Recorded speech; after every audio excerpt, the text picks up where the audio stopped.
आप सबको जय मसीह की। आज तारीख है 11/3/2026 और हम लोग सुबह का वचन पढ़ेंगे। हम पढ़ेंगे मरकुस की पुस्तक में से उसका 12 अध्याय और 28 से 44 वचन तक। शास्त्रियों में से एक ने आकर उन्हें विवाद करते सुना और यह जानकर कि उसने उन्हें अच्छी रीति से उत्तर दिया, उससे पूछा, सबसे मुख्य आज्ञा कौन सी है?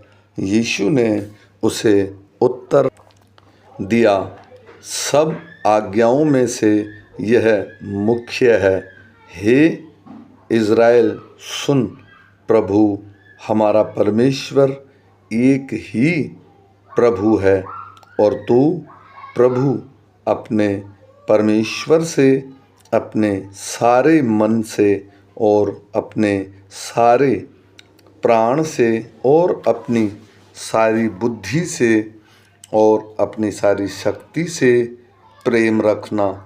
और दूसरी यह है, तू अपने पड़ोसी से अपने समान प्रेम रखना। इससे बड़ी और कोई आज्ञा नहीं। शास्त्री ने उससे कहा, हे गुरु, बहुत ठीक, तूने सच कहा है कि वह एक ही है और उसे छोड़ और कोई नहीं, और उससे सारे मन और सारी बुद्धि और सारे प्राण और सारी शक्ति के साथ प्रेम रखना और पड़ोसी से अपने समान प्रेम रखना सारे होम बलियों और बलिदानों से बढ़कर है।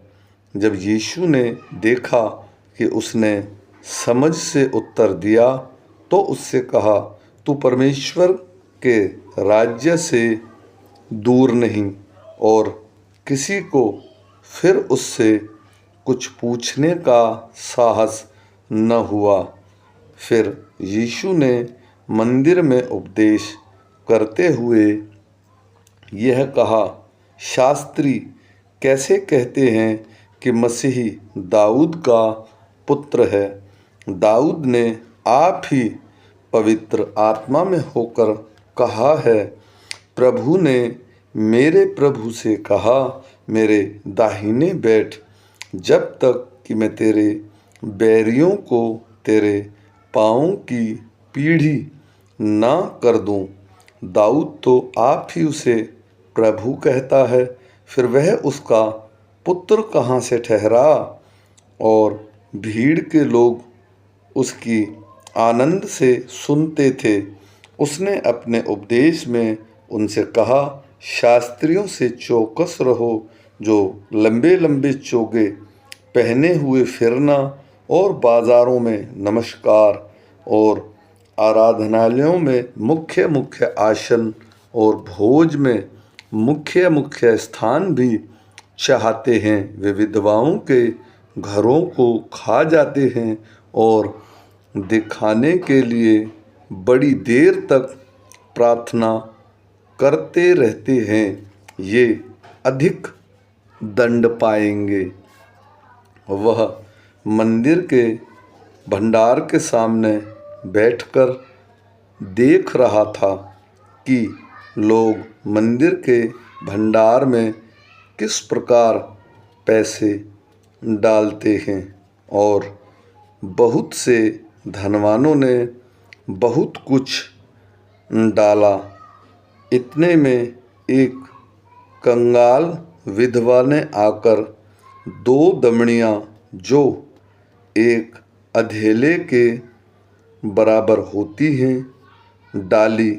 तब उसने अपने चेलों को पास बुलाकर उनसे कहा, मैं तुमसे सच कहता हूँ कि मंदिर के भंडार में डालने वालों में से इस कंगाल विधवा ने सबसे बढ़कर डाला है, क्योंकि सब ने अपने धन की बढ़ती में से डाला है, परंतु इसने अपनी घटी में से जो कुछ उसका था अर्थात अपनी सारी जीविका डाल दी है। आमीन।